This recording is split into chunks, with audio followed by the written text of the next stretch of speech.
Iya, tadi tiba-tiba terputus. Apa ya? Halo Niko, bisa bergabung lagi ya? Bisa, Pak. Oke, tadi tiba-tiba terputus ini laptop saya mati. Oke, puji Tuhan, kita bisa lanjutkan. Oke, saya tampilkan di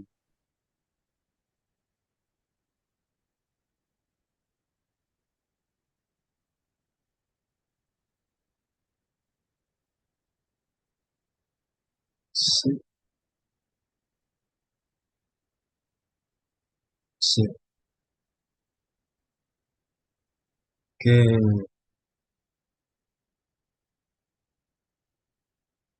ya, ini kelihatan Niko yang saya tampilkan ini.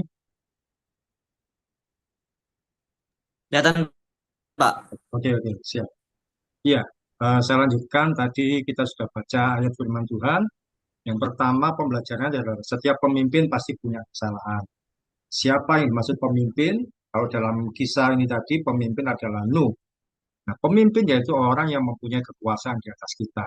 Siapa saja orang yang mempunyai kekuasaan di atas kita, ada orang tua, papa mama kalian di rumah itu adalah pemimpin kalian, guru. Kalau kalian masih sekolah, ada guru yang jadi pemimpin. Kemudian ada bos atau atasan di tempat kerja, itu kalau sudah bekerja, dan bisa juga pembina rohani atau pendeta kalau di gereja. Nah, yang perlu disadari bahwa setiap pemimpin, sekalipun punya jabatan tinggi, usianya lebih di atas kalian, dan juga memiliki keteladanan yang baik, mereka tetap saja bisa berbuat kesalahan. Papa mama kalian meskipun baik, tetap ada kesalahan yang mereka bisa lakukan. Terus siapa lagi? Guru kalian meskipun mengajarkan sesuatu yang baik, pasti punya kelemahan, punya kesalahan. Bahkan pendeta sekalipun juga kadang-kadang bisa buat salah yang kita nggak pernah tahu. Mereka juga bisa berbuat salah. Kesalahan yang dilakukan pemimpin kita bisa melalui perkataan maupun tindakan dan keputusan yang dibuatnya. Jadi pertama yang kita harus pahami bahwa setiap pemimpin pasti punya kesalahan. Kalau dari bacaan firman Tuhan tadi, kesalahannya yang dilakukan oleh Nuh apa? Niko tahu tadi. Ini yang tadi kita baca. Apa kesalahan yang dibuat? Kenapa, Pak? Kesalahan apa yang dibuat oleh Kesalahan. Nuh? Dari firman Tuhan yang kita baca tadi. Bisa memahami yang mana Bentar, Pak. kesalahan?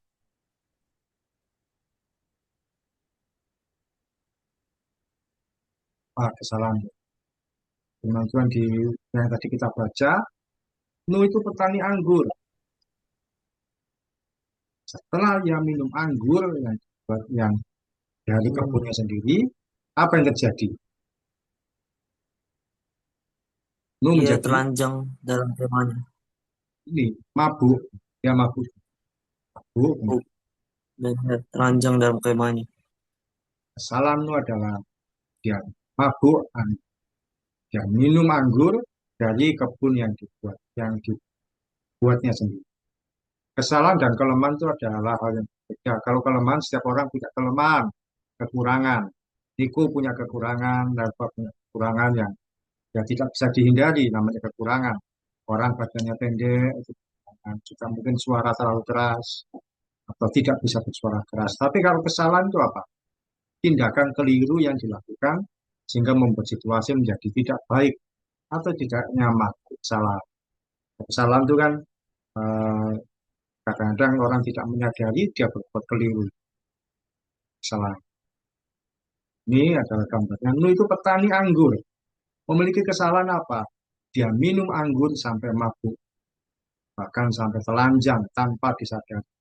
Dia punya kebun anggur, dari buah-buah anggur itu dijadikan minuman. Minuman itu membuat dia mabuk, dan karena mabuk, dia hilang pikiran, hilang kendali, kiranya tidak bisa berbuat normal, kemudian dia sampai telanjang tanpa disadarinya karena dia mabuk. Kalau menurut kalian, mungkin pernah punya mengenal, mengetahui orang di sekitar kalian, atau mungkin hanya sekedar tahu dari cerita-cerita. Apa ciri-ciri orang mabuk? Kalau menurut Nelva, Kalau orang mabuk itu cirinya apa? Mabuk ini maksudnya mabuk minuman ya. Bukan orang kalau naik kendaraan darat, naik bus terus mabuk, bukan itu kan mual. Kalau menurutnya apa? Kalau minum minuman keras biasanya, terus jadi mabuk, ciri-cirinya apa? Jadi kita tahu, oh ini dia ini sedang mabuk. Menurutnya apa? Ngomongnya ngelantur. Ngomongnya ngelantur. Ya, tuh apa lagi? Satu lagi ya. eh Kayak apa hal yang dia lakuin itu di luar tanpa kesadarannya dia.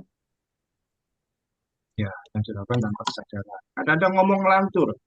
Ngomong ngelantur itu akhirnya kadang-kadang dia jadi orang tidak sadar, dia jadi orang yang jujur. Jujur itu apa? Selama ini yang bohong-bohong ditutupi, tiba-tiba dia ngomong, kamu tahu enggak? Selama ini ya yang dia lakukan itu begini-begini. Saya itu berbuat ini ya, itu dia nggak sadar, dia membuka sendiri segala sesuatu. Terus tadi tidak apa tidak menyadari yang dilakukan dan berbuat kejahatan atau apa karena Niko bisa menambahkan apa ciri-ciri orang mabuk? Oh ini dia sedang mabuk. Mungkin ada yang lain menurutmu? Eh, Jalannya sempoyongan. Ya, karena nggak bisa berjalan lurus, nggak bisa menguasai pikiran. Oh ini mabuk. Ada lagi? Tuh, eh Mungkin dia gaya ngomongnya itu nggak jelas ya. Beda sama oh, pas normal. ya, ngomongnya nggak jelas. Misalkan saya mau pulang sekarang atau oh ya, nggak jelas ya. Benar sekali. Jalannya sempoyongan. Bahkan seringkali di luar pikirannya ya buat kriminal, berbuat ya apa yang merugikan orang lain, merusak, mencuri. Ya karena tidak bisa berpikir dengan tenang. Tapi ketika pengaruh minuman itu sudah selesai, biasanya kok saya ambil barang orang lain, baru mulai sadar. Ya itu ciri-ciri orang mabuk. Bisa jadi lu juga demikian. Jalannya sempoyongan, gak jelas ngomongnya. Dia sendirian, anak-anaknya masih di luar. Dalam rumah dia mabuk, berbuat semaunya, dia lepas baju, gak sengaja. Dia telanjang akhirnya, antara sengaja dan tidak sengaja. Dia buka, wah, ngomong aku ini orang paling baik. Orang-orang kena air bah mati semua. Aku yang paling hidup. Buka baju. Ini ciri-ciri orang mabuk juga. Orang yang mabuk tidak bisa mengontrol dirinya. Dia bisa berkata-kata semaunya. Jalannya tidak terarah. Tindakannya terkesan liar. Hal pertama ini adalah bahwa seorang pemimpin, seorang yang berkenan di hadapan Tuhan pun ternyata bisa salah. Itu yang harus kita sadari bahwa pemimpin bisa berbuat kesalahan. Siapapun, orang tua, guru, pendeta, pembina, atau siapapun yang jadi pemimpin, itu bisa berbuat kesalahan. Kita harus menyadari itu mereka bukan orang yang sempurna. Termasuk sekali, dia bisa berbuat kesalahan. Itu hal pertama kita belajar. Pembelajaran kedua ada di Kejadian 9 ayat 22 sampai 23. Minta tolong yang pertama Niko di atas ini, di dua-dua nanti Nelva yang bawahnya. Ayat 22. Maka Ya, Ham, bapak Kanaan itu melihat aurat ayahnya, lalu diceritakannya kepada kedua saudaranya di luar. Nelva. Sesudah itu Sem dan Yafet mengambil sehelai kain dan membentangkannya pada bahu mereka berdua. Lalu mereka berjalan mundur, mereka menutupi aurat ayahnya sambil berpaling muka sehingga mereka tidak melihat aurat ayahnya. Ya, dari cerita ini, betapa ngeri peristiwanya. Nu membuka bajunya sampai telanjang benar-benar tidak ada lagi tertutup. Nah, anaknya Ham melihat aurat ayahnya. Terus diceritakan, yang nggak tahu dia cerita bagaimana, kata papa kita, yaitu ya papanya, Nu, mabuk, telanjang, bajunya berantakan, pakai baju, sampai kelihatan. Nah, Sam dan Yafet yang tahu itu, Nah, dia lakukan apa? Ambil kain terus berjalan pelan-pelan, mundur. Mereka tidak melihat aurat ayahnya sedikit. Terus ditutupkan ke tubuhnya. Apa yang jadi pembelajaran itu? Jangan mudah menyebarkan aib pemimpin. Ketika mabuk dia menjadi telanjang tak pakai baju. Dia menceritakan pada saudaranya. Nah, ini ada gambarnya. Sam dan Yafet ini yang dua orang ini masing-masing bawa kain. Memilih apa? Jalan mundur. Nah ini papa mereka kondisinya telanjang. Nah yang satu lagi ini dia nggak bawa kain apapun. Nah ini keduanya, ayo kita jalan mundur. Jangan sampai terlihat aurat ayah kita. Tubuhnya ditutupi. Ya oke, aku yang bagian bawah, yang satunya bagian atas. Sehingga apa? Mereka tidak melihat ketelanjangan ayahnya sedikit. Tidak melihat. Kesalahan pemimpin kita sebenarnya merupakan aib yang harus ditutupi. Kalian yang paling tahu bagaimana papa mama kalian di, yang paling tahu orang tua kalian ya kalian. Tahu sifat jelek, sifat baik itu kalian yang paling tahu. Kalau sifat baik wajar, tapi kalian juga tahu sifat jelek kedua orang tua kalian. Tapi itu merupakan aib. Aib itu apa? Sesuatu yang buruk atau tidak menyenangkan pada diri seseorang. Kalau diketahui orang lain, dapat menimbulkan rasa malu. Aib itu bisa apa? Berupa kesalahan masa lalu, kekurangan fisik, atau perilaku buruk seseorang.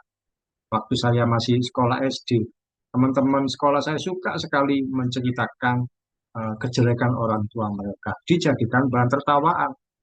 Bapakku kalau bangun tidur, kalau tidur suka ngorok, ngoroknya keras, jadikan ketawaan. Terus mungkin yang lain berkata, wah mamaku kalau di rumah suka eh, apa misalkan eh, disapa gitu yang tidak baik. Misalkan mamanya kalau di rumah suka males-malesan, sering jarang mandi, jadikan ketahuan, oh bau jadinya. Pernah nggak mendapati orang lain itu suka menceritakan kejelekan orang tuanya? Niko pernah tahu? Pernah, Pak, Pernah. Waktu di mana? Di sekolah apa? di sekolah.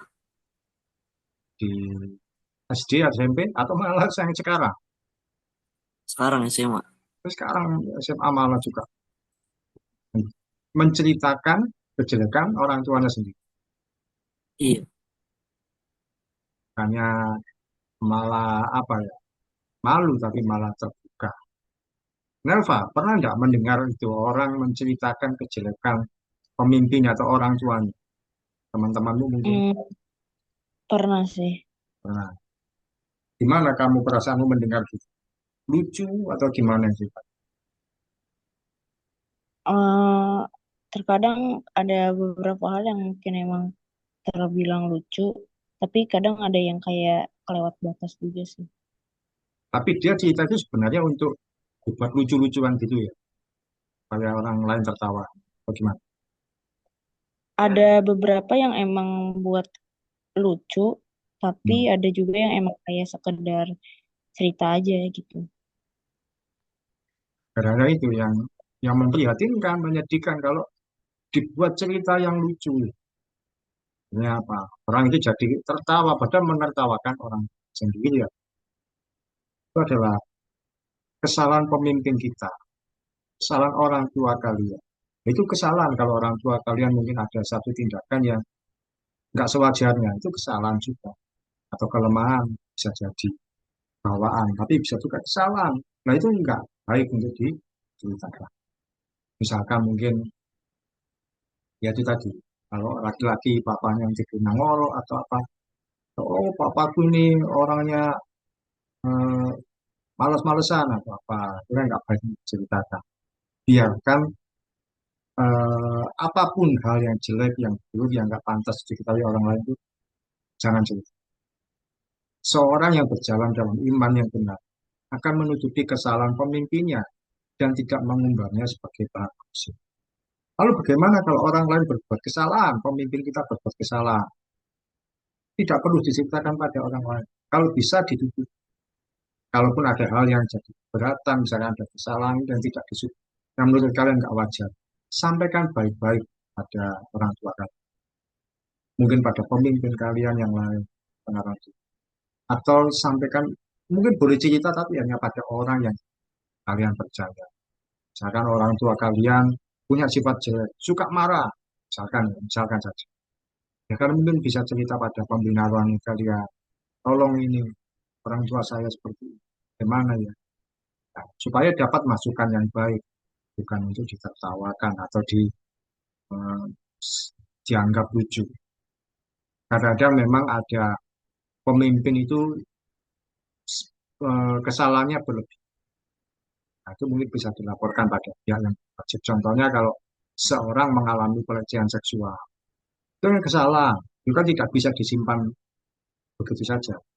Tapi ceritakan pada orang yang bisa membantu kalian. Pada pihak yang berwajib, kepolisian atau siapapun, pada pembina atau siapa.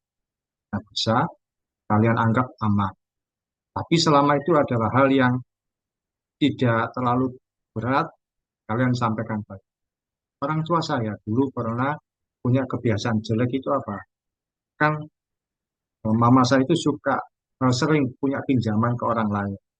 Terus ketika di hari-hari dia akan ditagih, dia tidak bisa kemana-mana. Keluar kemana, menghindar ya tidak bisa. Akhirnya bilang ke saya sebagai anaknya, nanti kalau ibu ini datang, bilang ya, kalau mama nggak ada. Dia sembunyi mama saya.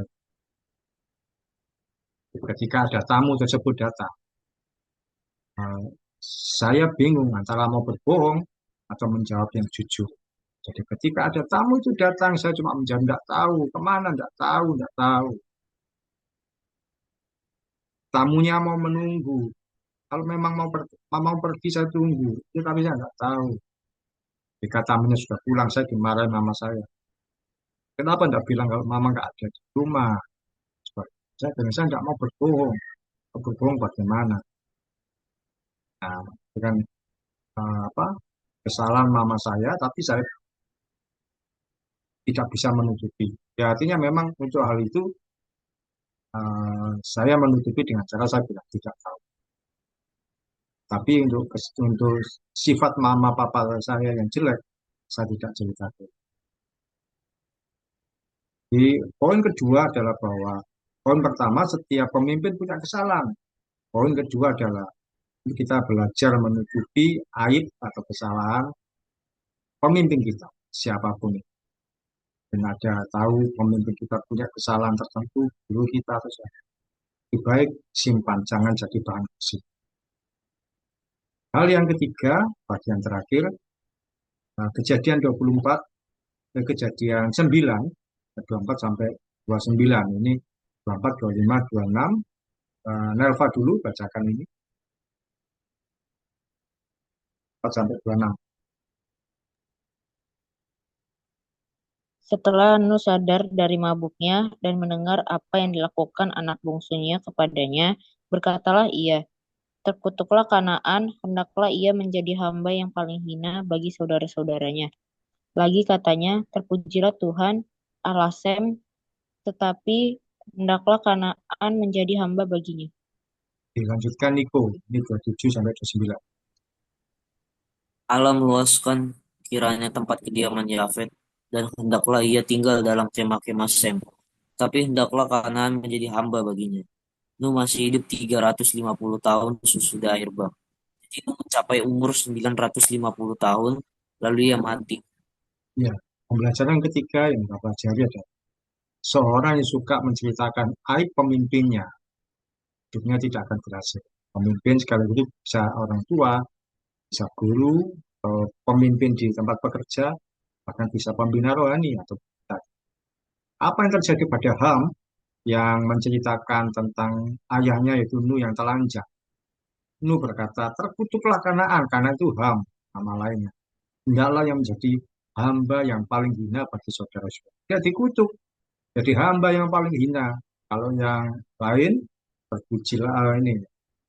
Sem menjadi Kanaan menjadi hamba bagi Sem. Kemudian Allah meluaskan tempat kediaman Yafet, tapi Kanaan menjadi hamba. Jadi Kanaan atau Ham jadi hamba. Dia dikutuk, kehidupannya tidak berhasil.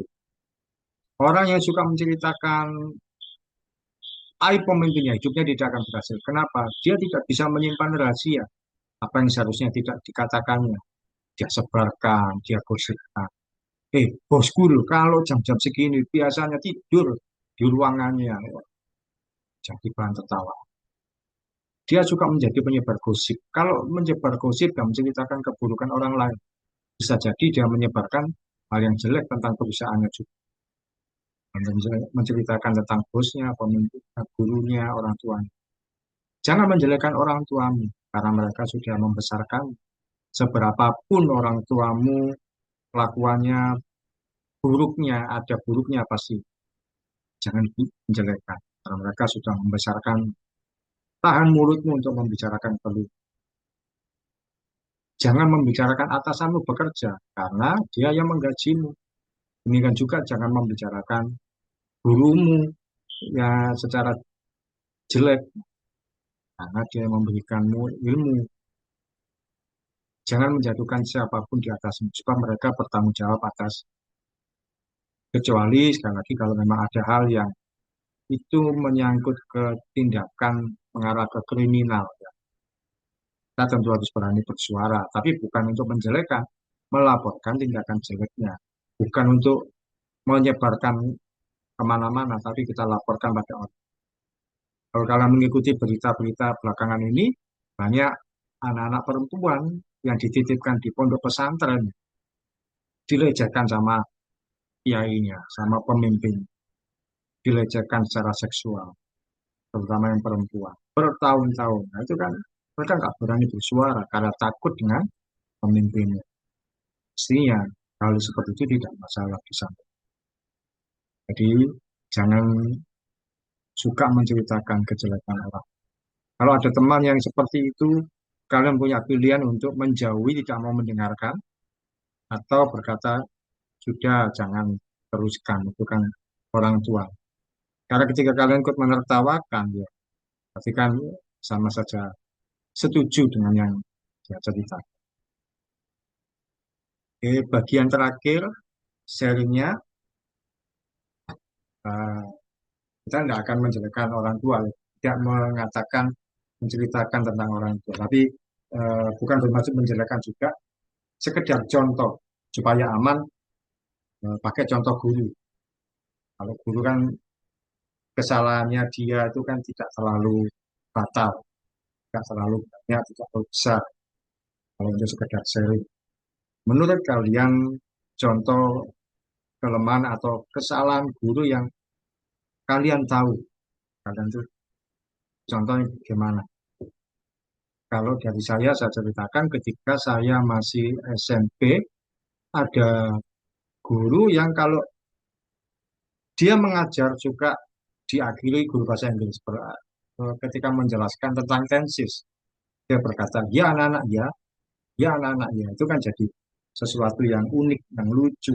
Wah, guruku ini kalau ngomong setelah ngajar masih, ya anak-anak ya, ya anak-anak ya. Akhirnya teman-teman berkata, "Ah, jawab aja ya." Terus ada lagi guru bahasa Indonesia ketika mengajar, dia selalu mengakhiri dengan berkata, begini anak-anak. Atau mungkin di awal dia berkata, begini anak-anak. Akhirnya anak-anak jadi tahu, oh guru itu suka suka ngomong begini anak-anak. Ya jadi bahan bercanda. Jadi kan kalau hal yang seperti itu sebenarnya juga masih wajar tidak terlalu.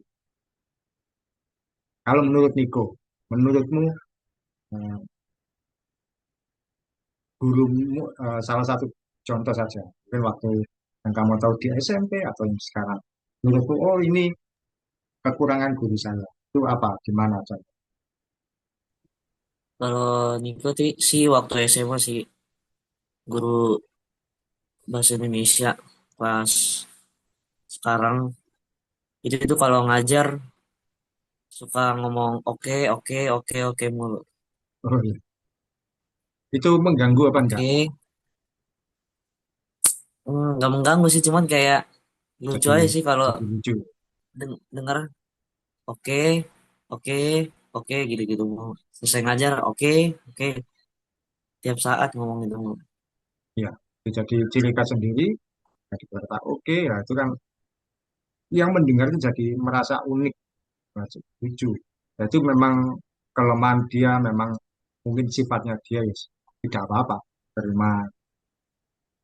Kalau menurut Nelva, menemukan apa kekurangan atau keunikan dari gurumu? eh Tak umum lah, Apa ya? Kalau guru sih itu sama Pak, kayak yang Niko bilang, guru gurunya bahasa sama. Indonesia suka banget. Iya. Ada enggak guru yang suka ngasih nilai jelek? Saya ketika SMA ada guru tuh yang kalau setiap ulangan jelek pasti dikasih nilai 15, 15 matematika sama. Jadi nggak ngasih nilai nol tapi 15. Ini waspada ini kalau dapat 15 berarti salah semua. Ada yang lain, contoh lain. Ada. Eh, Ah, ada sih Pak, dulu kelas 10 sama apa guru geografi. hmm. Dia kayak kalau apa sih sebenarnya cara ngajarnya sih yang salah, kayak dia selalu materi itu kita yang ngejelasin sendiri, bukan dia yang ngejelasin. Jadi kayak dibuat per kelompok, terus per kelompok yang menjelaskan materi itu. Itu yang ngebuat kita tuh jadi gak ngerti gitu apa yang dipelajarin. Jadi terus suka tiba-tiba ulangan mendadak, terus jadinya yang ngebuat nilai kita tuh juga jadinya jelek gitu. Karena enggak Kayak di satu angka. kenapa? Ja- Jadi bisa kayak satu angkatan tuh nilainya gak ada yang bagus. Hmm. Bukan cuma satu kelas, tapi satu angkatan. Oh, memang nggak pernah diterangkan ya, nggak pernah dijelaskan materinya. Iya gitu. Ketika setiap kelompok itu mencari penjelasan sendiri, gurunya tidak memberi kesimpulan gitu. eh Memberi sih, cuman kayak nggak secara detail banget gitu layaknya yang kayak guru menjelaskan aja. Tapi malah kesimpulan dari yang kita jelasin aja. Oh, akhirnya muridnya nggak paham ini apa maksud. Oke, ya. Tuh, kita bisa dari hal ini kita bisa memahami, mengerti bahwa oh guru saya itu kekurangannya di sini. Itu adalah contoh kesalahan umum yang ditemui. Eh, Bukan hanya kalian, mungkin teman-teman satu kelas kalian tahu, oh guru bahasa Indonesia itu kekurangannya di sini. Oh guru geografi itu kesalahannya di sini. Itu memang sudah umum. Itu masih wajar untuk kita ceritakan. Tapi hal yang bersifat pribadi, yang kalian tahu secara pribadi, biasanya kan ke orang tua atau pemimpin di pekerjaan, itu simpan rapat-rapat. Bahkan mungkin kalau ada hal pribadi yang kalian tahu tentang guru kalian, yang lebih pribadi, bukan yang seperti tadi. Mungkin ternyata, oh guruku ini kalau di rumah ternyata begini. Ya. Itu hal yang kalian harus tutup rapat, ceritakan. Baik, hal yang sifatnya di kelas itu kan semua mengetahui. Pembelajaran hari ini adalah kita belajar untuk menutupi aurat. Aurat itu apa? Berbicara mengenai kesalahan, aib pemimpin orang tua kalian, seberapa pun mungkin kalian tahu kejelekan, tutupi. Mereka tetap punya kesalahan. Nah, jangan menyebarkan. Ketika menyebarkan kehidupan kita, baik pelajaran untuk jadi seorang yang menghargai. Karena kalau menceritakan kejelekan orang lain, satu kali kejelekan kita pun juga akan ceritakan ke orang lain juga. Oke, kita tutup dalam doa.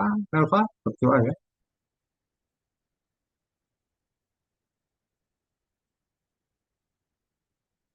Ya, Mari silakan. kita berdoa. Ya, Mbak. Bapak yang baik, terima kasih untuk kesempatan pada pagi hari, pada siang hari ini. Kami dapat kembali dalam ibadah komsel yang sederhana ini, Tuhan. Terima kasih ya Bapak untuk firman-Mu yang telah kami pelajari hari ini, bahwa mengajarkan kami agar kami tidak eh, tidak senang dalam menyebarkan aib-aib yang kami aib-aib sesama kami Tuhan. Tuhan, kami serahkan seluruh kegiatan kami hari ini hanya ke dalam tangan kasih-Mu saja. Terima kasih juga untuk hamba-Mu Pauki yang telah mengajarkan kami. Berkati agar setiap usaha kerjaan Pauki Engkau yang selalu menyertai dan memberkati Tuhan. Kami serahkan juga sekolah kami ke dalam tangan-Mu, biar kami juga bisa lebih berprestasi lagi di pendidikan kami. Terima kasih ya Bapak. Kami serahkan seluruh kegiatan kami hari ini, esok, dan seterusnya hanya ke dalam tangan kasih saja. Amin. Amin, puji Tuhan. Terima kasih Niko Nova dan Sukadi. Terima kasih Pak. Masih, Pak.